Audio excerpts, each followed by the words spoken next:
Olá, pessoal. Eu sou a Camila Macedo, integrante da equipe de curadoria de longas-metragens do Olhar de Cinema, e estou aqui na companhia do Alan Ribeiro e do Breno Washington, realizadores do Dia da Posse, para conversar um pouquinho sobre o filme com eles, esse que é o filme de abertura do festival deste ano.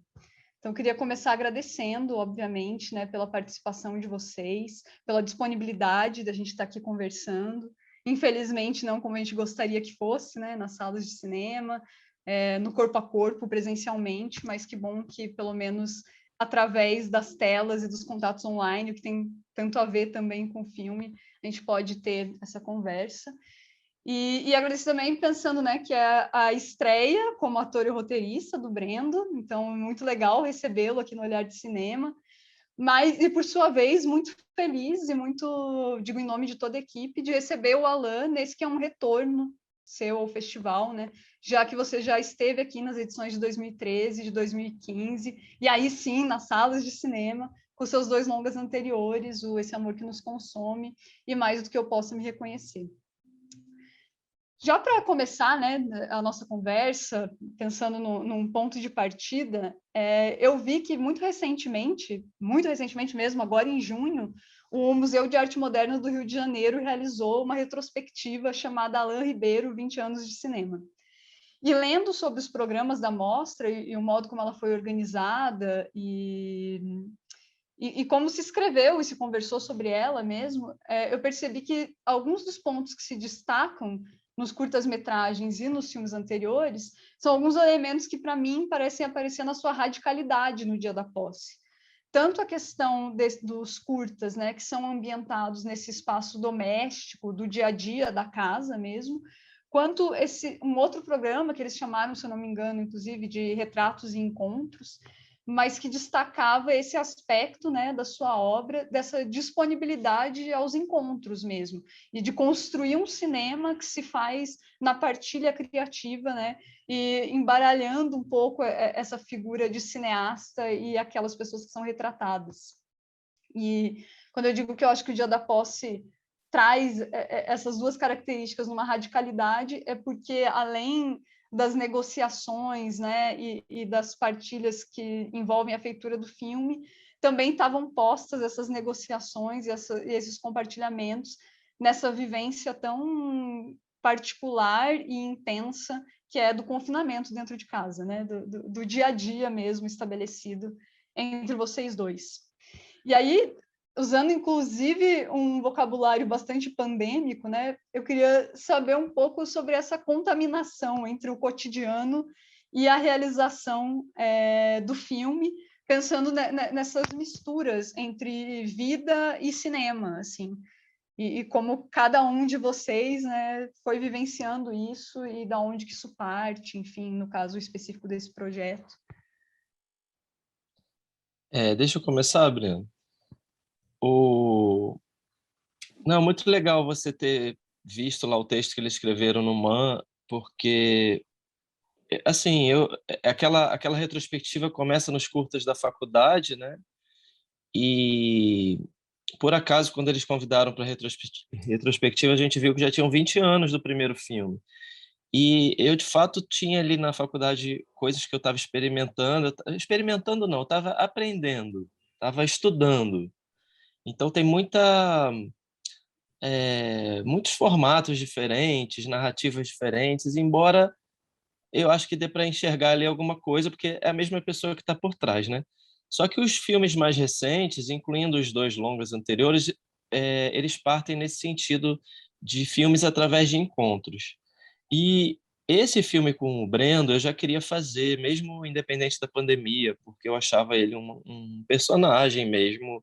Eu achava que eu estava tendo acesso a um tipo de intimidade, de alguém que é como se fosse, de vez em quando, brincasse de ser jornalista, brincasse de ser político, e também, por mais que ele dividisse isso nas redes sociais às vezes, eu achava que estava na intimidade, tinha alguma coisa ali que seria muito legal de compartilhar, que num filme as pessoas teriam interesse de ver. Então, eu já tinha comentado com ele de fazer esse filme e tudo, mas é uma correria do dia a dia, não permitiu. E a pandemia, de certa forma, como passamos 4 meses juntos na pandemia, nos olhamos e falamos assim, olha, talvez seja a hora de fazer esse filme, né? E, e a ideia era criar junto com o Brendo, isso a gente conseguiu até certo ponto, é, criar essas narrativas, essas cenas, como é que vai ser você tomando posse, ou você dando uma notícia X, ou outra notícia, enfim. E só que a convivência, que não era só uma convivência natural, assim, de alguém que mora junto, era uma convivência na pandemia, é extremamente intensa. E a própria pandemia não ter, ela acabou entrando na história. Então tem essa camada também desse momento que a gente viveu, mas o intuito era sempre mostrar esse personagem que eu achava muito rico, que era fruto de um momento também do país que permitiu que jovens saíssem em busca de seus sonhos e conseguissem ter um pouco mais de oportunidade, né, de ingresso na universidade, de tudo. Embora eu acho que o Brendo conseguiria algum destaque de uma forma ou de outra, porque ele é muito inteligente, muito dedicado e tudo mais, é, a gente não pode ter certeza disso. E também simboliza uma geração que teve mais apoio político mesmo, não sei, ele pode falar um pouco disso. Mas aí foi isso, e então eu acho que talvez seja o meu filme mais radical nesse sentido de retratar alguém que está convivendo tanto. Embora a Sara, num curta, já fosse uma vez por semana a gente se encontrasse, a Dama do Peixoto, sempre encontrava com ela na rua. O Gato e o Rubens é uma convivência artística grande também antes de realizar. O Darel, enfim, posso citar aqui vários, são vários filmes desses encontros. Mas com o Brendo foi demais, porque se misturava mesmo a hora de tem que fazer a comida, tem que parar de gravar. Será que depois ainda dá tempo de filmar? A gente tem que jantar, e depois tem. Ah, mas a gente vai ver. Vamos ver aquela série hoje? Ah, tá, mas eu ia filmar. Tá, a gente filma amanhã. Então, isso tudo se misturava muito. Eu acho que de alguma forma está no filme.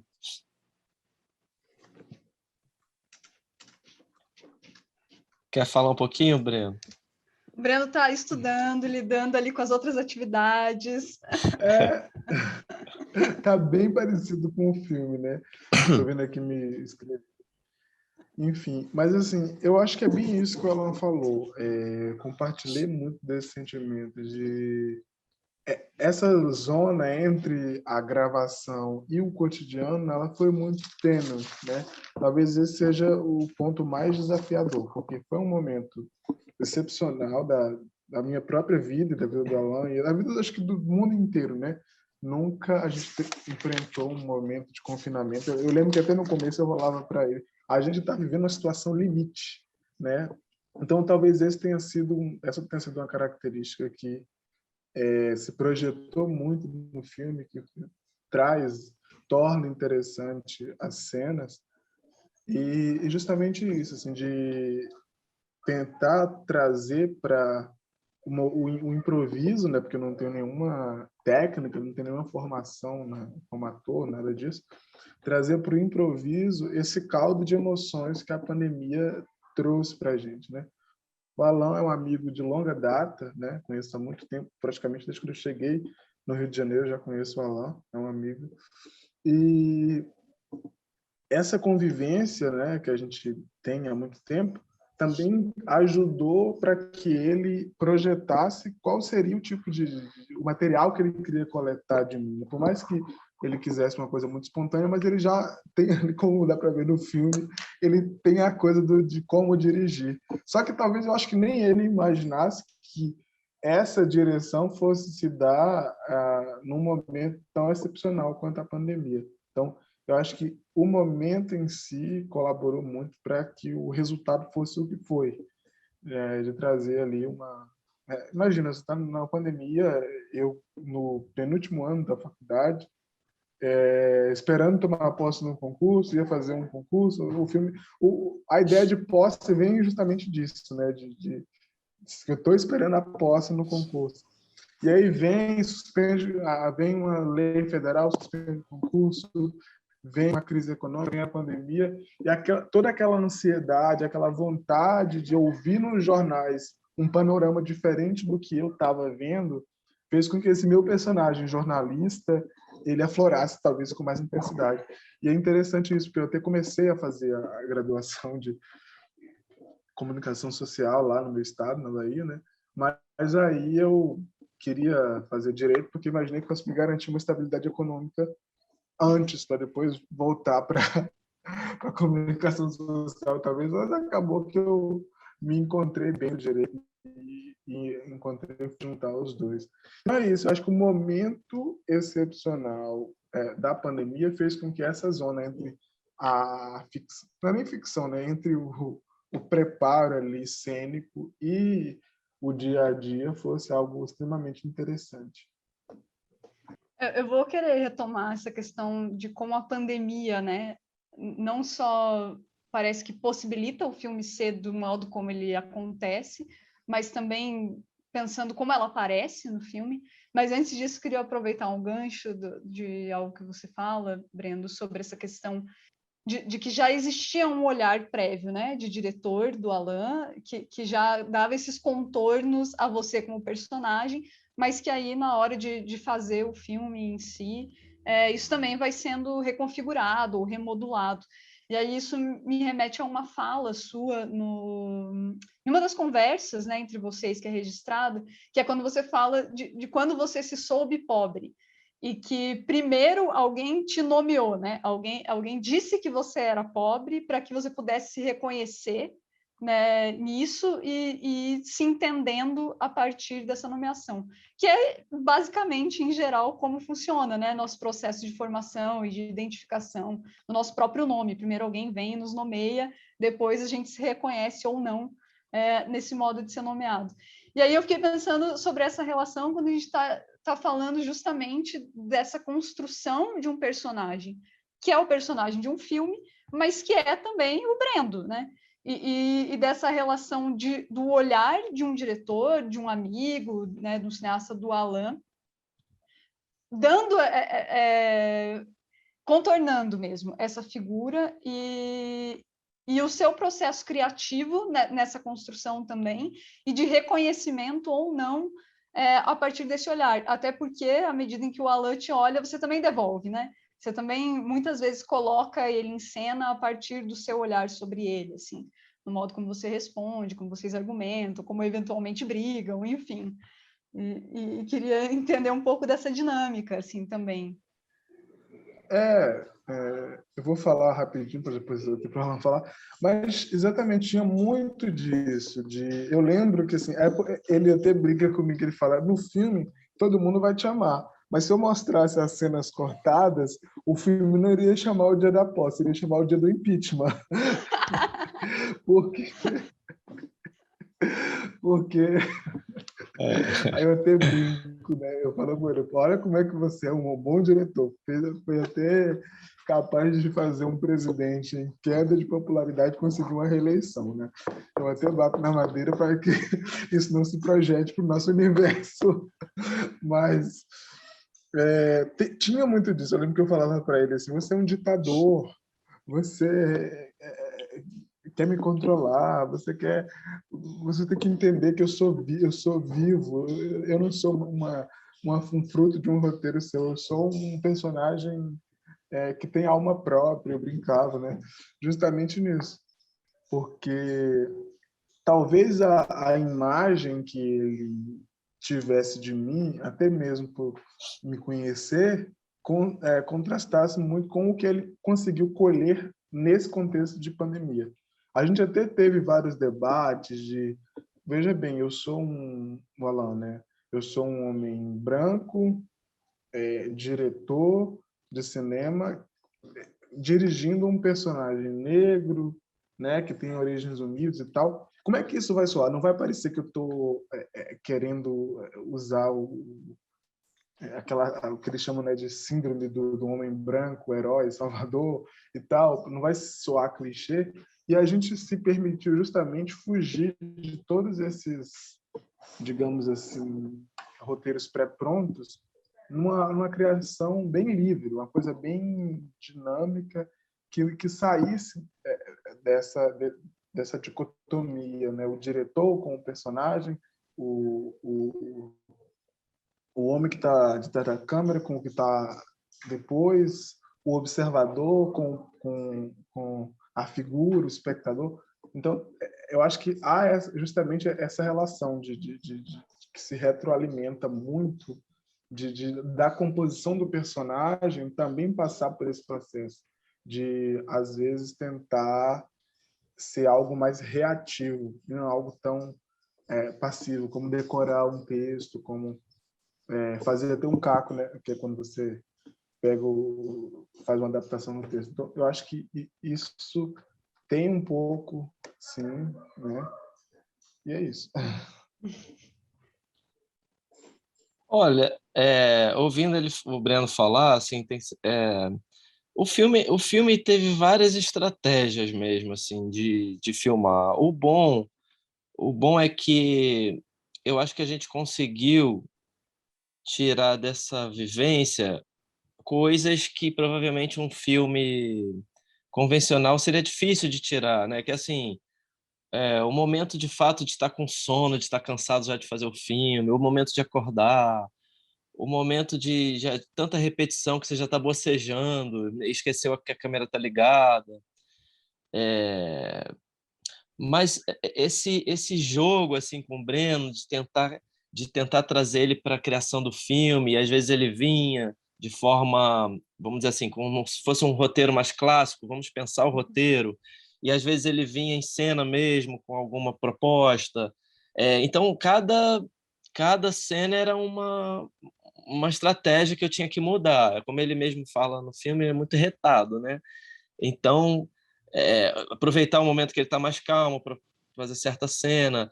Aí, quando ele está irritado, eu filmei coisas que eu nem sabia que eu ia colocar, que a gente estava tentando fazer uma cena, né? Mas eu falei, pô, mas isso aqui também é interessante. Né? A gente não conseguindo fazer a cena, porque, enfim, nessa cena eu queria alguma coisa mais construída e ele está meio chateado com isso. E às vezes ele não entendia certas coisas técnicas também, né? Que eu preciso preparar o som, eu estava sozinho, então tem que pensar na imagem, que luz é agora, é tarde, é noite, o som, vou apontar para você, mas se você falar comigo eu tenho que te responder, tem que ter um microfone aqui também, enfim. Isso tudo é muito chato para alguém que não entende de cinema. Então, o filme é resultado disso tudo, de várias formas várias estratégias de abordagem e de criação coletiva, eu e ele. E a montagem, vocês, pelo que eu entendi, já não estavam vivendo juntos, assim, né? No mesmo espaço. E aí tiveram estratégias ou não? Breno, você já viu o filme, primeiro de tudo, né? Já, mas todo dia eu mando para ele um vídeo novo falando, coloca no filme. Não, Ontem mesmo, domingo, eu gravei um story, né, no Instagram, que era eu narrando os resultados das pesquisas de intenção de voto, só que eu estava narrando como se fosse a pesquisa de fato, boca de urna para a eleição do ano que vem. E aí eu anunciando que o Lula tinha ganhado, não sei o quê. E aí aí eu perguntei no story do Instagram e falei, olha, bota essa no filme, que a luz está boa. Mas eu perturbava muito de falar assim, eu gostei dessa cena, não gostei dessa, bota essa. Eu fui me apaixonando pelo filme ao longo das vezes que ele ia me mostrando como é que estava a montagem. De início eu falava, não, tira isso, tira aquilo, tira... mas o Alan conseguiu contornar. Como montador, ele teve bem mais autonomia do que para gravar, porque ele às vezes eu falava com ele, eu quero gravar tal coisa, quero fazer isso, quero fazer aquilo. Teve um lote de cenas que ele gravou, mesmo sabendo, acho que sabendo que não ia colocar, mas ele gravou porque ele sabia que ele ia me ajudar na construção do personagem. Eu lembro que tinha algumas cenas que eu gravei falando sobre as eleições americanas, mostrando o resultado das eleições na França. E aí eu pegava, ligava a televisão da sala, que era grandona, colocava como se fosse o mapa lá mostrando os estados, mostrando como é que foi cada candidato. E aí ele sabia que aquilo me deixava muito feliz, porque é uma coisa que eu faço de forma terapêutica até para me evadir dessa realidade sombria que a gente está vivendo hoje na política, né? Ficar revisitando um passado mais politicamente mais progressista. E eu acho que isso ajudou muito assim, na questão da montagem, porque ele sabia qual era também a percepção que eu estava tendo de mim no filme. Tem uma coisa legal de se falar, já devem ter percebido no filme, tem um momento bem específico disso também, é que o Brendo, por ser mais jovem, ele é um pouco mais ansioso que eu já sou mais velho. E ele é de uma geração que não sei se eu consigo fazer essa análise, mas é que é muito mais imediata a coisa da imagem, né? Você tira uma foto e posta, você grava um vídeo e posta. Então, essa experiência do cinema não é tão instantânea. E eu já estou há 20 anos fazendo esse negócio de cinema, e eu sei que eu vou filmar hoje, mas eu já olho lá na frente, daqui a um ano vou mostrar isso. E o Breno, acho que não entende, não é que ele não entendia isso, ele entendia, mas ele não está acostumado, ele queria postar logo e tudo mais. Tanto que a gente tem uma cena que a gente faz e posta, né? Uhum. Tem uma cena do filme que a gente postou há mais de um ano atrás, e isso virou uma cena também, ele olhando a própria cena. Então, eu até pensei, tive essa conversa com ele, eu gravei, mas nem entrou na montagem. Vamos fazer essa estratégia. Agora a gente só vai criar cenas que você poste instantaneamente uma parte, porque aí você se empolga mais, que você vai ter um resultado diário de curtidas e de, sei lá, de comentários e de novos seguidores, essas coisas que até então fazendo filme não penso nisso, né? Estou pensando depois de montar com calma e tudo mais.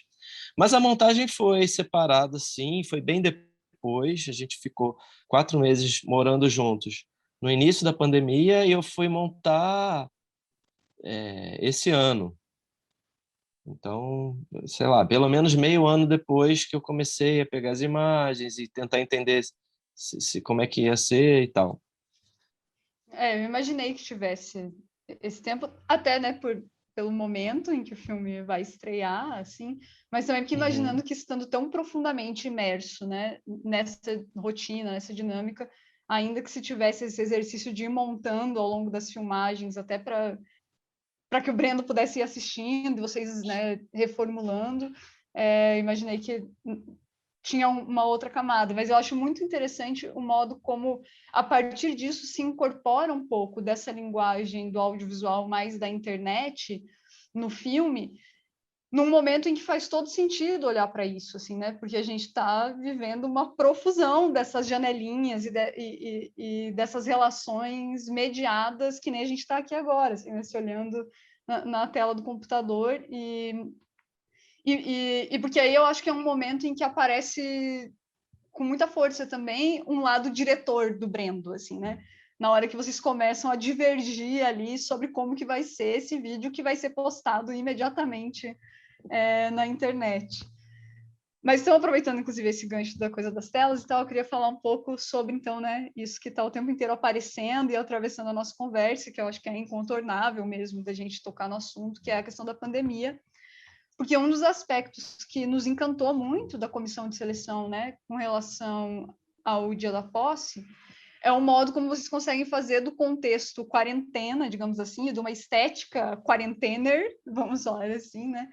Não uma limitação, mas esse mote para a reinvenção dos sonhos, das perspectivas, no sentido de que o filme traz uma melancolia e uma certa sensação de frustração com a atualidade, né? Isso aparece em momentos da fala do Brendo, aparece na imagem, né, do vizinho caminhando sem sair do lugar, não avança. Mas parece que à medida em que vocês vão reencenando esses sonhos, assim, também perspectivas de outros futuros possíveis, assim, aparecem como apostas, né? Então, pensando que foi no início desse processo de pandemia, né? E num momento, inclusive, que chegou a haver, né, esse burburinho coletivo de talvez sairemos pessoas melhores desse processo, talvez a pandemia desperte o que há de melhor no ser humano, que seja aprender a lavar a louça, como diz o Brendo, ou enfim, né? E agora, 1 ano e meio, e a gente ainda não saiu disso, a gente viu que a coisa não é bem assim, que muitos dos nossos problemas que já vinham se tornando mais e mais críticos em termos políticos, assim mesmo, né? Antes da pandemia e com a pandemia, só tem se agravado, assim. E aí eu queria ouvir um pouco de vocês como que é esse reencontro nesse momento em que o filme vai chegar para o público, assim, né? Esse olhar sobre a quarentena também, já com esse distanciamento e naquilo que... Não sei, fico pensando se... Eu ainda vejo um certo otimismo no filme, assim, e queria saber se isso persiste aqui nesse momento, né? Eu acho que é bem isso. Você tocou, inclusive, no ponto que é nevrálgico. É essa cena da pia, né, que eu falo que aproveite a oportunidade que a pandemia te deu, aprende a lavar uma louça, fazer um pão, um bordado. E aí, aquela cena ela é construída no sentido de imitar um pronunciamento de um presidente da República num momento de dificuldade, né? Ela começa com eu falando que a pandemia é o momento, a maior crise sanitária da história, que tal, mas que você pode aproveitar essa oportunidade para mudar. E aí eu fiquei pensando, talvez se eu postasse aquele vídeo naquela época, porque era o começo da pandemia, mas já era um começo ali assim de muito, como você falou, de melancolia, de medo, porque você tinha uma curva de óbitos muito ascendente, né? Muita gente morrendo.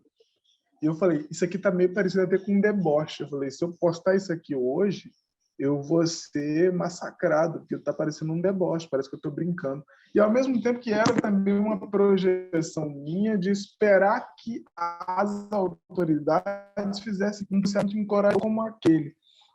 E aí passa-se o tempo e eu vejo que, na verdade, o meu pronunciamento ali talvez fosse o de menos, que o pior as autoridades teriam fora do filme falado. E tem justamente essa sensação de frustração que você traz, né? De que passou-se um ano e meio e a gente percebeu que ninguém aprendeu a lavar louça, ninguém aprendeu a fazer o pão, e as pessoas continuaram cultuando a ignorância.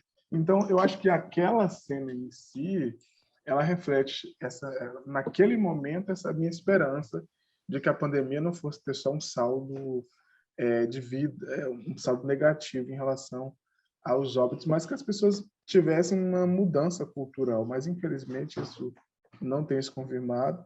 E aí é uma certa frustração, assim. Acho que quando a cena vai ao ar, as pessoas vão perceber que eu, como parcela das pessoas, fui muito otimista, né, achando que as coisas fossem mudar. Então, acho Ô, que... Breno, sim.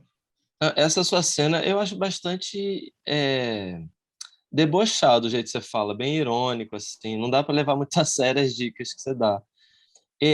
Eu acho que a gente tinha uma visão ali ainda no início disso, de que, pô, a gente, para sair dessa pandemia, temos que estar todos juntos, né? Não é uma coisa que eu vou resolver, não vou conseguir ir para uma ilha, ficar sozinho, me livrar desse vírus. Então, o que eu estou dizendo, o que as pessoas podem pensar. Então, é o coletivo, é a vacinação, nesse momento pensar nos mais pobres. Teve essa esperança, assim, né? Mas o que a gente vê é que continua um monte de gente muito egoísta, só pensando em si, enfim. Essa coisa de sair para a rua e eu já peguei, eu não tenho medo, aí não usa máscara, enfim. Mas em relação à pandemia, sabe o que eu tenho para dizer? A gente achava que ia passar mais rápido. Eu e Breno falamos, vamos passar um tempo juntos, um mês, né? Até melhorar um pouco, porque na China tinha essa coisa de 1, 2 meses, já estavam melhorando e tal. E a coisa foi aumentando, aumentando até ao ponto da gente achar que tinha tempo de fazer o filme. É... E aí, ainda voltando à montagem, eu pensei, bom, eu posso esperar um tempo, né? Até porque eu monto isso e depois a gente estreia num festival mesmo, quando voltar. Ainda tinha essa esperança. Mas não, a gente vai estrear online e tudo bem. E eu tô achando até, inclusive, a gente aqui conversando sobre o filme, que faz todo sentido esse filme ser visto dessa forma também, confinado, né? Mas É... o personagem Brendo não gosta porque ele não vai ter a sessão de fotos, né? O personagem queria ter a sessão de Ah, fotos, ele queria Não, que seu inclusive, personagem deve odiar. isso é uma coisa bem legal de se falar aqui, para ficar registrado, que quando a gente estreia um filme, é tudo muito novo, é gostoso falar do filme. Quando me chamam para falar um filme de 10 anos atrás, eu falo, ai, gente, não estou com a cabeça aqui nesse, mas geralmente participo. Mas é muito mais empolgante. E para o Brendo, então, é a estreia dele como ator de cinema. E é o primeiro. O filme está estreando no Olhar de Cinema, né? Na abertura. É a primeira, digamos assim, coletiva de ator, né? Eu tô provocando assim porque eu acho que tem a ver com o personagem que ele criou e que tem É, muito dele mesmo. com Tem que certeza o passar os personagem. arrobas das redes sociais para as pessoas irem atrás, te dar uma devolutiva, fazer lives com muitos seguidores. Fala, Breno, sobre isso. Não, eu ia falar com certeza, o personagem adoraria dar uma coletiva, convocar, falar, porque é bem o personagem isso, né? O personagem ama isso, essa exposição midiática. Eu acho que o personagem, no fundo, ele é mais apaixonado pelo o fato de ser, de estar na mídia como presidente do que de fato ser presidente. E o pior é que isso existe no mundo real e é assustador, não é de um jeito positivo, né? Mas com certeza o personagem queria fazer uma coletiva, ele queria falar sobre a importância do filme, a importância do cinema, né? Enfim, com certeza o personagem gostaria de uma noite de autógrafos.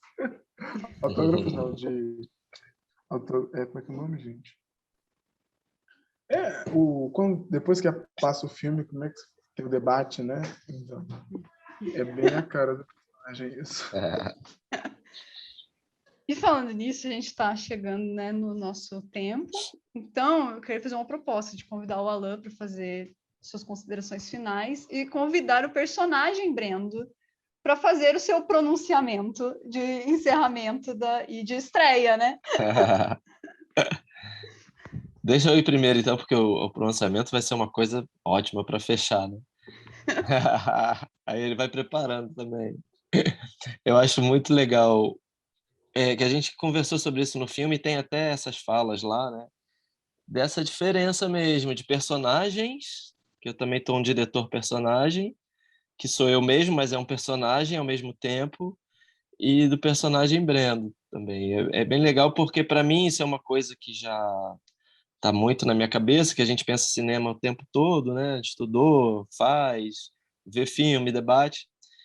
Mas é legal o Breno também, que é de outra área e que teve essa aproximação também, de certa forma, de debater alguns filmes através do nosso contato e também agora de fazer um filme, né? Em todas as etapas.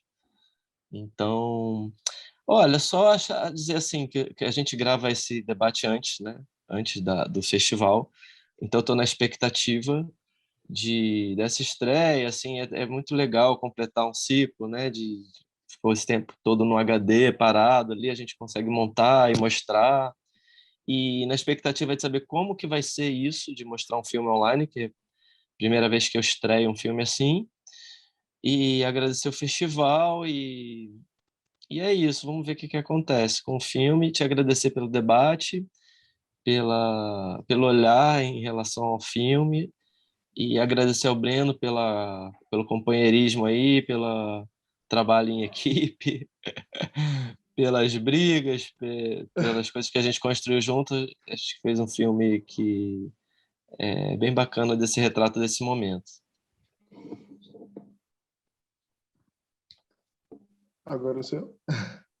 Cadê o diretor? Você vai fazer um discurso de estreia do filme ou depois que foi embora, a posse que tomou, o que você quer criar?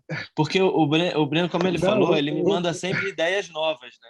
Ele acha que é assim, que agora a gente vai mudar o filme, vai inserir cenas, e tem umas ideias ótimas, tem outras que eu falo não tem nada a ver. É ótimo Então, essa é a sua chance. essa falta de filtro que a gente tem um com o outro, sabe? A ideia que tem, a gente fala. não, eu acho que eu vou fazer agora o discurso lá no Congresso mesmo, na hora que eu coloca a mão sobre a Constituição e fala que prometo manter e cumprir a Constituição, observar as leis, garantir o bem geral do povo. Não, mas é bem isso, assim, eu acho que eu tenho que agradecer a todo mundo que me garantiu chegar até aqui, né? Aos milhões de votos que me trouxeram até aqui, como expressão da democracia. Mas, assim, para além da brincadeira, eu estou muito grato, né, por ter participado dessa experiência. Eu nunca, assim, por incrível que pareça, por mais que eu tenha começado o curso de comunicação social, por mais que eu tenha essa inclinação por audiovisual e goste de trabalhar com isso, ainda que no direito, né, eu gravo, acho que no filme tem moto isso, eu gravando vídeos lá para o grupo de estudos, eu nunca imaginei que eu fosse fazer parte de um filme, assim, nunca imaginei mesmo. Achei, né? E então eu sou muito grato por essa experiência de ter rompido esse ciclo mesmo da minha área profissional. Sou grato ao Alan por ter feito essa ter paciência, né, de me dirigir em um momento tão delicado da vida, né? Sou grato a todo mundo que eu cito no filme, porque acho que o personagem Breno é resultado dessa multiconvivência com tantas pessoas, desde os meus pais até os meus vizinhos aqui da rua, que com certeza com as histórias, com as conversas que a gente tem, eles imprimem em mim a construção desse personagem, né? Acho que o Brendo, o personagem, assim como eu, ele ilustra muito essa juventude, né, brasileira, mas o brasileiro de um modo geral, que é muito sonhador, muito aguerrido, sem usar clichê, que não desiste nunca, que pensa coisas grandiosas, que olha e fala, eu até brinco no filme, eu acreditava piamente que eu queria ser presidente, que ia vir um presidente, ia vir outro, até eu atingir a idade mínima, né, para ser candidato a presidente. Então, eu acho que o Breno fala muito disso, o personagem fala muito disso, desse Mas desejo. não é todo mundo, não, Breno, que nasce e quer ser presidente. Ele acha que é assim. O que ele sente, todo mundo sente. Principalmente o Não, menino não, mais humilde. Ele tem o sonho de coisas assim mais próximas dele, sabe? não, mas Eu não é mesmo só... eu nunca sonhei ser presidente, eu te falei disso. Não, mas o ser presidente aqui é só um. Mas, por exemplo, um menino mais humilde quer ser jogador de futebol, que nem o Neymar. A Ah, menina com quer certeza. ser modelo, a menina quer ser atriz. Todas essas coisas que aparentemente são restritas a uma camada da sociedade muito elitizada, tudo isso são objetivos, metas que movem, né? Isso. E uma coisa que eu sempre acreditei muito nessa capacidade de resiliência, de acreditar que você é possível, de correr atrás e não esse correr atrás de meritocracia, porque eu não acredito que exista meritocracia sem oportunidade, mas Ó, essa coisa de de acreditar em si discurso, mesmo, de criar discu, de, desculpa, de discurso de posse final que ela pediu, já virou debate do candidato, né? As suas propostas, candidato. o que você pensa. Candidato, eu não queria corrigir o senhor, mas parece que o senhor não conhece muito bem o funcionamento do Congresso. Quando o líder da minoria fala, os outros podem... É isso, eu me empolgo, eu tenho que aprender a ter filtro. Como é que eles falam Mas, normalmente enfim, na mediação dos debates? O tempo, candidato, o tempo, tempo. candidato. 15 Corte para o segundos. microfone. Eu brinco com o Alan agora, é um negócio de 15 segundos, 15 segundos. Mas é isso. Eu agradeço, como eu disse, e agradeço a você pela mediação, por esse bate-papo tão legal. Queria muito poder, né, que ele fosse realizado presencialmente, mas nas próximas edições presencialmente a gente vai sim para Curitiba e a gente se encontra, conversa sobre o filme, enfim. É isso, muito Falou com a obrigado. assertividade do candidato de novo. A gente vai sim, e é isso aí. Gente, mas é isso. Eu que agradeço em meu nome, né, por poder estar aqui conversando com vocês, esse privilégio de ser a primeira interlocução, né, pública mesmo, aberta sobre o filme, mas também em nome de toda a equipe do festival, por poder ter o Dia da Posse como abertura, né, filme de abertura. Então, agradeço mais uma vez, fico na torcida também para que esses encontros presenciais aconteçam no futuro próximo. E para quem está assistindo, a conversa, fica o convite para conferir a programação do Olhar de Cinema nessa 10ª edição e também assistir aos outros vídeos de conversas sobre os outros filmes. Tchau, tchau.